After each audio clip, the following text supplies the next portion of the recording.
Welcome back, troops, to a fully armed and operational battle station. Today we are going to begin active review of the Hasbro Star Wars toy lines. This day and age, we have a choice of three things, if you are fortunate enough to find them, troopers.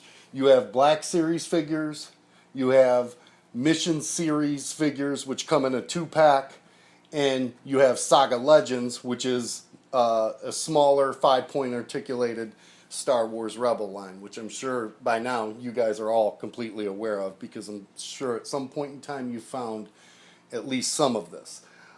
Today we're going to take a look at the ATDP driver, number 14. He's one of the more elusive figures in the line. There's the Jedi Temple Guard that's pretty rough, and of course Chopper seems like impossible to find on the pegs. But we're going to take a look at this fella right here. He was set up to pilot the ATDP, which it's sort of a crying shame, troopers, that this was on the shelves a whole lot sooner than we ever saw this. So we're not going to worry about talking about the gaffe that was the Star Wars Rebels release and the toy line debut. But in any case, troops, it's been a long time coming. We're going to rip open the ATDP and get a look at him in the nitty gritty. Come on, troops, let's check him out.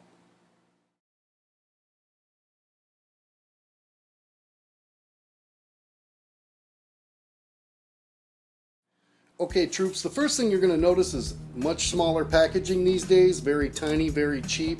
Hasbro's not doing any sort of inner workings in the bubble here. You got the weapon right in the action figure's hand. Very, very tiny insert.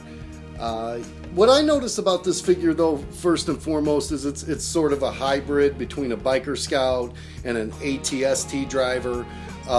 You'll see they did a pretty decent job, you know, putting them, I mean, you're working with 5 points of articulation, so therefore there's not a whole lot that this figure can do. The action is quite limited. I'll give him a little spin around here so you guys can see him. It's like a modern day vintage figure. Obviously the sculpting's a little bit better. The weapon, I don't know if you're going to want to get high and tight on this, Dan, but it's just the weapon overall, it's a little wonky, kind of flimsy, but it does fit in its hand seemingly, and we'll probably get into the ATDP in a future review, but he does fit quite nice inside of a vehicle. They got the scale pretty decent on these figures for the cheap price point, but overall you'll see that it's wanted because it's a troop builder, but other than obviously being part of the Empire, I don't see a whole lot of value in it.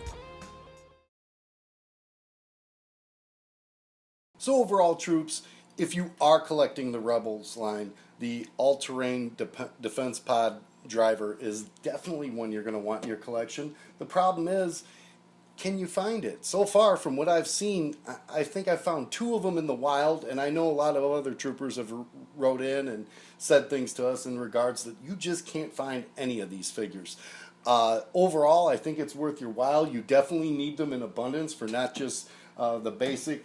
They also show them piloting the transport, which we're going to get into in another review very, very soon. You have to have it. It's a cheap figure. They do get away with the limited articulation because you're only putting them in a vehicle as to be a pilot. So would we like more out of it? Absolutely, but it does get by for the price point. We're going to wrap this one up at this time, troopers. Until next time, I'm Darth Spice. You're still very, very glad you're not. We are back in the regular flow of things. Stay tuned to sandtroopers.com this week. It's our 15th anniversary, July 23rd. Find out how you can have an action figure of yourself, courtesy of sandtroopers.com and Phoenix Customs. Until next time, troops, we're out of here. The force is strong with sandtroopers.com. Indeed.